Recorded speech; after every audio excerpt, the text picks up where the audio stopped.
Bom, a gente contou no início do Estúdio CBN que hoje a gente vai falar sobre violência eleitoral, violência política. Isso por causa do aumento da violência durante a campanha eleitoral de 2024. Até anteontem, até dia 2 de outubro, foram 311 casos contra lideranças políticas e seus familiares. Vamos conversar agora com o cientista político, pesquisador do Observatório da Violência Política e Eleitoral no Brasil, Pedro Bahia. Bem-vindo, Pedro. Olá, Tatiana, Fernando, prazer estar aqui com vocês. Olá. Primeiro, para a gente entender, o que é que caracteriza a violência política? Bom, no Observatório, a gente classifica a violência política como qualquer ato de agressão contra lideranças, e aqui lideranças a gente está incluindo candidatos, políticos de fato eleitos, políticos que já foram políticos, mas ainda assim têm uma atuação importante na opinião pública e na discussão política nacional, atos de violência que tentam, de alguma forma, intimidar o trabalho desses profissionais ou tentaram, de alguma forma, tirá-los da disputa em casos de processos eleitorais específicos. Quem comete essa violência?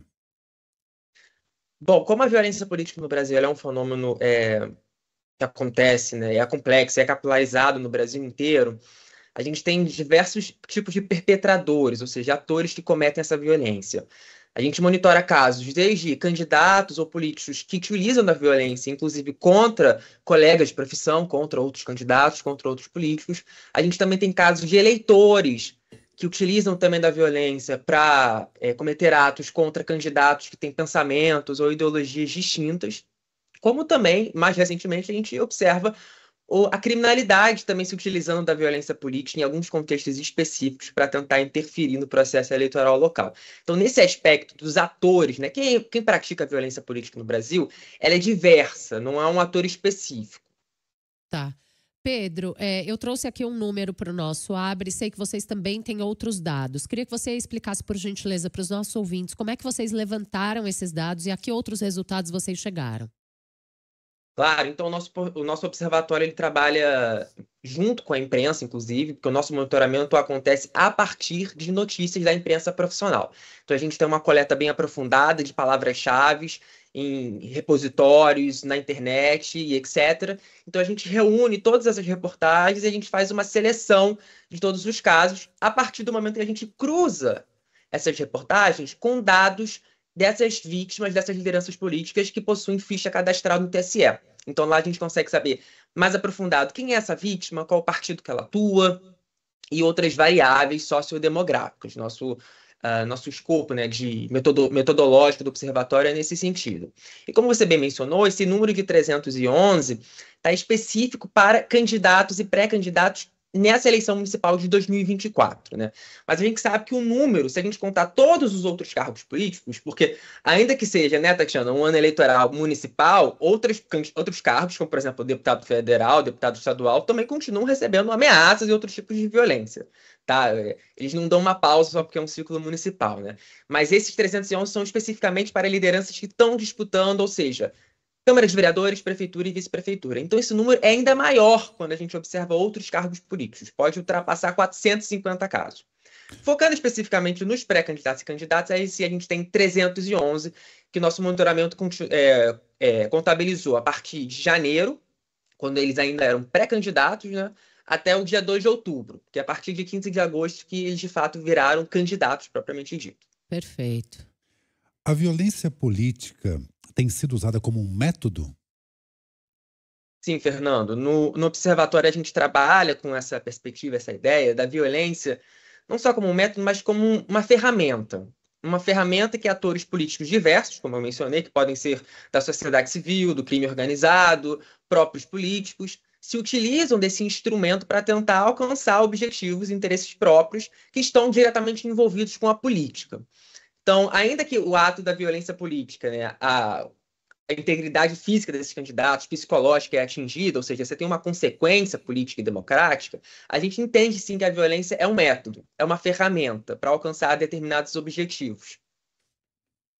Vocês indicam caso de violência física, violência psicológica, violência sexual, violência econômica, é tudo violência, mas mais específicas. Focalizada, isso, Isso. exato. E a violência semiótica, eu adorei. Você pode explicar melhor o que é a violência semiótica na política, Pedro? Claro. Só resumindo, assim, são 5 categorias, né? São 5 tipologias, porque como o fenômeno da violência ele é tão complexo, ele pode se manifestar de maneiras tão diversas, é preciso a gente fazer essas categorias para identificar melhor os padrões, né? Então, a violência física e psicológica costuma ser os casos mais comuns de violência na política brasileira. A violência física é a violência da integridade física mesmo, é agressão, é tapa, é cadeirada, né? E até a modalidade mais violenta, que são os assassinatos, os sequestros, os atentados. A violência psicológica está relacionada ao emocional da vítima, então entra questões de ameaça, de intimidação, de perseguição. A violência sexual está relacionada a sexo sexual e estupro. A econômica, a furto e roubo, a dano à propriedade dos políticos, então quando o carro do vereador é depredado no estacionamento da Câmara de Vereadores, ou quando o escritório do político, numa secretaria, ele é vandalizado de alguma forma. E a violência semiótica foi uma necessidade que a gente identificou de tentar mapear aqueles casos que se referem a uma violência baseada na desqualificação da liderança política a partir da sua identidade.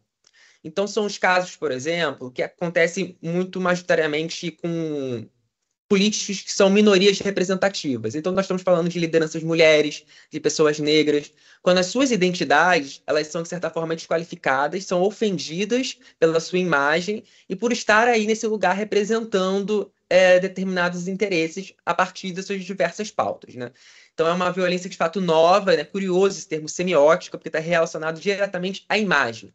Quando mulheres são sexualizadas por estarem na política, ou quando seus corpos são, de certa forma, comentados para diminuir o seu papel, só porque, enfim, ela posta uma foto de biquíni, ou dança, ou tem uma vida social, isso de alguma forma é trazido de propósito para o debate público, numa lógica muito misógina, para tentar desqualificá-la, de certa forma. Isso também é um ato de violência política. Falar nisso quando... vítimas preferidas, porque a gente tem que entender que o Brasil ele tem uma desigualdade política. Então, os homens eles são sobre-representados na política brasileira. Ainda que as mulheres... Tem muito mais homens do que mulheres na política. Exato, Tatiana. Então, como tem muito mais homens do que mulheres na política, eles acabam sendo, por uma questão estatística, mais visados, né? Porque as mulheres elas são maioria na população, mas são minoria nesses espaços de poder, infelizmente. Então, no geral, os homens são mais atingidos. Mas quando a gente observa determinados tipos de violência, que foi essas categorias que a gente conversou agora há pouco, tem algumas que os homens são mais atingidos e outras as mulheres são mais atingidos. No caso da violência física, por exemplo, costumam ser os homens os mais atingidos. Mas quando a gente observa, por exemplo, a violência psicológica, que são ameaças e intimidações, a violência sexual, que se refere à integridade sexual das vítimas, né? Estupro, assédio sexual, e a violência semiótica, aí as lideranças mulheres se destacam nesses episódios. Sobretudo da violência semiótica nas redes sociais, por exemplo. Você pode dar um exemplo prático de uma violência semiótica? Sim, quando uma liderança... significado, Pedro? Sim, quando, por exemplo, uma liderança política mulher, e só pelo fato dela ser mulher, utilizam da imagem dela na internet, modificam a imagem do corpo dela, por exemplo, ou a sexualizam. Ou então, pelo fato de ser mulher e ser muito comprometida com a política, utilizam da sua imagem para tentar desqualificá-la, por exemplo, dizendo que ela é muito raivosa, ou que ela se comporta de uma maneira não muito feminina, por exemplo. Isso também é um caso de violência. A gente também pode trazer outros exemplos que são exemplos racistas. Quando candidatos, por serem pessoas negras, por exemplo, são, enfim, relacionados a imagens e estereótipos extremamente racistas que, né, infringem e estão relacionados diretamente com a identidade negra, por exemplo. Isso também acontece no cotidiano da política. Então, esses são alguns episódios de violência semiótica. Também podemos entrar nos casos de homofobia contra candidatos, né? Quando candidatos homossexuais ou do movimento LGBT+, também têm suas imagens, têm suas identidades menosprezadas nesse espaço e são ofendidos mesmo, né, por sua identidade. Eu me lembro quando fizeram um adesivo da ex-presidente Dilma Rousseff com as pernas abertas e colocavam no local onde coloca o combustível. A gasolina, do carro, né? A gasolina, né? Isso é semiótica. Exato, Fernando. Isso é claramente um episódio de violência semiótica. Perfeito. Você matou assim a charada. Muito bom. Quando um candidato corta um trecho de um vídeo que lhe interessa, edita parte de uma entrevista, deixa lá só o trecho em que ele vai benzão, e posta aquilo de forma, obviamente, ali favorecer, isso pode ser considerado violência? Olha, Tatiana, isso é uma boa pergunta, assim. A gente trabalha no Observatório com algumas metodologias, tem alguns episódios específicos como esse que, de fato, é difícil tentar realmente distinguir o que entra na violência política e o que não entra. Nesse caso específico, como eu não tenho um contexto, a gente não sabe se nesse recorte a vítima ou outro candidato, um outro político que estava participando do vídeo acaba sofrendo algum tipo de ameaça durante o vídeo, ou de fato a imagem dele é utilizada a partir de uma montagem, talvez sim se enquadraria na violência política. Caso contrário, eu acho difícil se enquadrar, mas veja bem, não significa que é uma utilização de uma ferramenta de má fé. Só porque não é uma violência política também não significa que é totalmente íntegra esse comportamento, de forma alguma. No sentido republicano e democrático, isso não deveria acontecer. Mas, estritamente com o conceito de violência política que a gente trabalha no observatório, isso depende um pouco dos contextos. Bom, alguns números aqui. Quando chega setembro, o número de casos de violência política dispara, vai para 149, e a gente tem São Paulo em primeiro lugar com 50. Em segundo, Rio de Janeiro, 43, Baixada Fluminense, acho que chama muita atenção. Poderia falar sobre esses dois estados, algumas peculiaridades deles? Claro, como você mencionou, a violência política ela está em todo o Brasil, né? São vários estados, mas em alguns estados em específico se destacam com maior quantitativo. O primeiro lugar, sem dúvida, é São Paulo. Caso específico de São Paulo também, a gente tem que mencionar que a gente tem um quantitativo de municípios, né? E as câmaras municipais também têm um número de cadeiras para vereadores que é muito maior. Então, você acaba tendo uma oferta maior de candidatos. Então, as campanhas políticas são muito maiores. Então, consequentemente, isso pode estar relacionado também a um aumento expressivo dos números de casos de violência política. Em relação, por exemplo, a estados que têm um número de municípios menor, em que as câmaras de vereadores têm poucas cadeiras, então o número quantitativo final dos candidatos na disputa é um pouco menor. Isso também pode estar explicado. Pode também explicar, né, por que alguns estados do Sudeste, que têm um maior quantitativo populacional, também tenha, né, casadamente, também mais casos de violência política. Mas o caso do Rio de Janeiro, aí sim é um caso específico que, na discussão, precisa entrar o contexto político e da criminalidade e da violência social do Rio de Janeiro. Como você bem mencionou, Fernando, o Rio de Janeiro está em segundo lugar, mas quando a gente observa uma categoria específica da violência política, que são os assassinatos, tanto os atentados e os assassinatos, né, que a gente chama de homicídio tentado ou homicídio consumado, né, eles se destacam no Rio de Janeiro. O Rio de Janeiro é o maior estado do Brasil hoje com esse número em relação a candidatos e pré-candidatos nesse ciclo eleitoral. E mais especificamente no Rio de Janeiro, para além da capital, os municípios que integram a região metropolitana, que a gente chama também de Baixada Fluminense, eles concentram a maioria desses casos, né? Então, quando a gente discute violência política no Rio, a gente precisa entender também esse cenário de criminalidade nesses municípios, que a gente já também tem uma taxa de mortalidade muito alta, de violência social, de avanço das organizações criminosas, né, de grupos paramilitares, de grupos civis armados, como, por exemplo, milícias, tráfico de drogas, que também, na disputa política carioca e fluminense, já entraram de cabeça, né? Já há alguns anos que eles estão participando desse processo, mas nesse ano de 2024 também parece estar muito forte. Então, esses grupos armados também podem se utilizar dessa criminalidade para tentar interferir no processo municipal, local do estado do Rio de Janeiro. Porque também é interesse desse cenário de violência participar da política, porque num curto prazo significa perpetuação do controle territorial. Então tem uma questão aí envolvida também de controle de domínio do território, sobre esse contexto da violência do Rio de Janeiro, da segurança pública, da criminalidade, que talvez a gente acredita que possa, no futuro, explicar por que o Rio de Janeiro se destaca especificamente nos assassinatos. Se a gente pegar o espectro político, qual é o que sofre maior violência? Dá para saber, Pedro? Quando a gente observa a filiação partidária, a gente tem diversos partidos que são atingidos. Se não me engano, são mais de 23 partidos políticos atingidos em todo o Brasil, né? Então a gente observa nesse quesito que é bem distribuído, digamos assim. Você tem partidos tanto de esquerda e centro-esquerda que têm atingidos, o PT é um dos primeiros, mas assim como do outro lado do espectro ideológico, você também tem partidos de direita, como por exemplo o PL, União Brasil, que também recebem muitos casos e se destacam no ranking como os partidos mais atingidos. No geral, se a gente pensar numa questão de ideologia, os partidos de direita acabam sendo mais atingidos, mas, novamente, também está relacionado a um contexto do ciclo eleitoral municipal, porque as prefeituras, as câmaras municipais, os partidos de direita, nesse ciclo, eles estão em maior número do que partidos de esquerda. Sobretudo, quando a gente pensa nos partidos de esquerda, o PT se destaca, mas outras legendas, como, por exemplo, o PDT, o PSB, eles estão um pouco atrás. Em compensação, em relação aos partidos de direita, eles têm um maior número de candidaturas, eles estão em maiores número de prefeituras, eles têm mais municípios no executivo, eles têm mais deputados federais, mais deputados estaduais. Então, isso também pode explicar por que determinados partidos são mais atingidos nesse quesito. Mas eu não acredito, Tatiana, que exista especificamente um partido político, uma ideologia específica que sofra dessa violência. Até porque nem todos os casos de violência estão relacionados com a ideologia. É o caso, por exemplo, da violência semiótica. Uma mulher negra, seja num partido de direita, seja num partido progressista de esquerda, ela também pode sofrer violência política, sofrer desqualificação, sofrer misoginia, assim como pessoas negras, que também estão em partidos de direita e partidos de esquerda também podem sofrer violência política. Então, talvez não dá para diretamente relacionar. Então, eu tomaria um pouco de cuidado nesse aspecto em relação à ideologia desses partidos. Todos os partidos têm casos de violência política nesse ciclo eleitoral.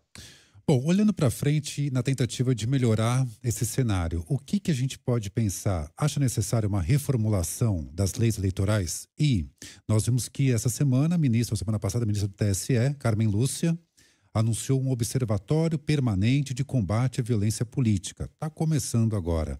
O que pode ser feito? Exatamente, Fernando. Esse cenário de violência política, como qualquer outro fenômeno do Brasil, como a desigualdade, como a violência social, como é um fenômeno também muito complexo, muito pulverizado, que tem características distintas, não vai ser apenas uma solução de curto prazo, uma política pública de um ente federativo que vai conseguir resolver o problema. Acho que toda a sociedade civil tem um certo tipo de responsabilização, tanto na questão da cultura política, de cidadania, de respeito democrático, naqueles casos de violência política que são, né, de eleitores contra candidatos, mas é claro que as instituições têm um papel fundamental nesse processo de responsabilização da violência política, né? Quando eu digo instituições, eu estou falando, por exemplo, do TSE. Como você bem mencionou, esse pronunciamento da ministra Carmen Lúcia, enquanto presidente do TSE, ele é fundamental porque mostra não apenas, né, uma vontade política desses órgãos de combater, de prevenir casos de violência política, mas como também no futuro tentar mitigar para que em próximos processos e ciclos eleitorais isso não se repita. A gente precisa entender um pouquinho melhor como é que vai funcionar esse observatório para julgar também como é que a efetividade dele na prática vai acontecer, né? Ainda não ficou muito claro se ele vai ser um canal de denúncia, de monitoramento, ou se ele vai estar trabalhando com órgãos, instituições criminais, como a Polícia Federal, para tentar dar celeridade para as investigações de casos de violência política. Então, tem alguns pontos específicos da construção desse observatório que eles precisam ser mais desenvolvidos. Mas eu penso também que isso é num médio e longo prazo. Eu acho que nesse ciclo eleitoral os números já estão mostrando que, infelizmente, o dado é de calamidade e são alarmantes, né? 300 casos num ano numa democracia que quer ser consolidada é um problema. Então, no curto prazo, a gente ainda não vê ainda uma medida muito efetiva das instituições, como, por exemplo, o TSE, ou talvez dos partidos políticos também, que têm responsabilidade sobre seus próprios candidatos, porque eles financiam candidatos que podem estar praticando atos muito violentos, né? Mas que sim, no médio e longo prazo, essas instituições precisam intervir pensando em políticas públicas, observatórios, para tentar mitigar esses casos, sem dúvida nenhuma. Pedro, para a gente se despedir, você acha que a violência política afasta o eleitor da política, do fazer político, do saber político também? E o que esses dados que vocês levantaram nos mostram sobre a qualidade da nossa democracia? Ótimo ponto, Tatiana, porque a violência política ela tem muitas consequências, né? Para além de atingir especificamente políticos, né, a integridade física e psicológica deles, que também traz uma consequência, sobretudo para minorias representativas que começam a ter medo de participar da política, né, que desistem de sua candidatura. A gente tem casos, né, de candidatos que ao longo do tempo, por receber ameaças e intimidações, inclusive contra seus próprios familiares, eles tendem a tirar sua candidatura da disputa para se preservar. Isso, de uma forma, já é uma falha democrática tremenda, né? Então, isso tem um ponto. Em relação aos eleitores específicos, a violência política pode os atingir, por exemplo, quando organizações criminosas que dominam determinados territórios impedem que eles se manifestem politicamente, ou que pratiquem outras formas de crime eleitoral que impeça que eles consigam, de maneira segura, no domingo, chegar aos espaços e sessões de votação, por exemplo. Então, isso também, nessa perspectiva, também pode afastar os eleitores do pleito em si, de participar, de ir na urna depositar o seu voto, mas também ter medo de manifestar politicamente sua opinião nas ruas. Então, está diretamente relacionado ao processo democrático brasileiro. Se a gente entende que a democracia ela pressupõe alguns princípios, como, por exemplo, representação, igualdade de participação política, né? Então, a violência política vai na contramão desses princípios, porque gera medo, gera retaliação e gera também, uma certa forma, infringe esses direitos políticos que são constitucionalmente assegurados, que é o direito de representação, de eleger quem se quer, de se candidatar quando achar necessário. Então, conversar, falar sobre a violência política no debate público tem sim que estar relacionado diretamente com a qualidade da democracia brasileira, né? No futuro, que democracia a gente quer ter? A gente também precisa pensar na violência política para ser um espaço harmônico e verdadeiramente republicano e democrático, sobretudo, né? Perfeito. Pedro Bahia, cientista político, pesquisador do Observatório da Violência Política e Eleitoral no Brasil, esmiuçando um pouco dados e trazendo também explicações para eles. Até o dia 2 de outubro foram 311 casos contra lideranças políticas e familiares dessas lideranças. Obrigada, Pedro, por estar aqui com a gente hoje no Estúdio CBN. Uma boa tarde para você. Eu que agradeço, Tatiana e Fernando. Boa tarde, pessoal. Obrigado.